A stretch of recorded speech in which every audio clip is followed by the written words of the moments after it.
పాలపళ్ళు or milk teeth పుచ్చిపోతే treatment చేయించుకోవాలా లేదా వద్దా? ఈ వీడియోలో తెలుసుకుందాం. Hello everyone, this is doctor మేఘ్నా, యువర్ డెంటిస్ట్.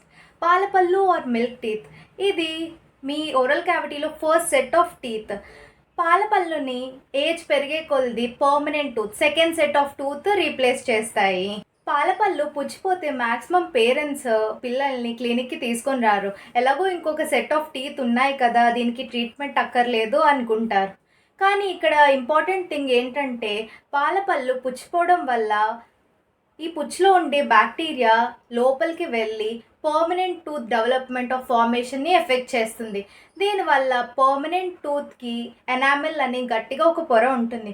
ఆ పొరని పలచబడేలా అండ్ మెత్తగా అయ్యేలా చేస్తుంది ఈ ఇన్ఫెక్షన్. ఆల్సో ముందుగా ఎర్లీగా ట్రీట్ చేయించుకోకపోవడం వల్ల ఈ పర్మనెంట్ టూత్ వేరే వేలో ఇరప్ట్ అవ్వచ్చు. దానివల్ల వంకరగా పళ్ళు వచ్చే ఛాన్సెస్ ఉంటాయి.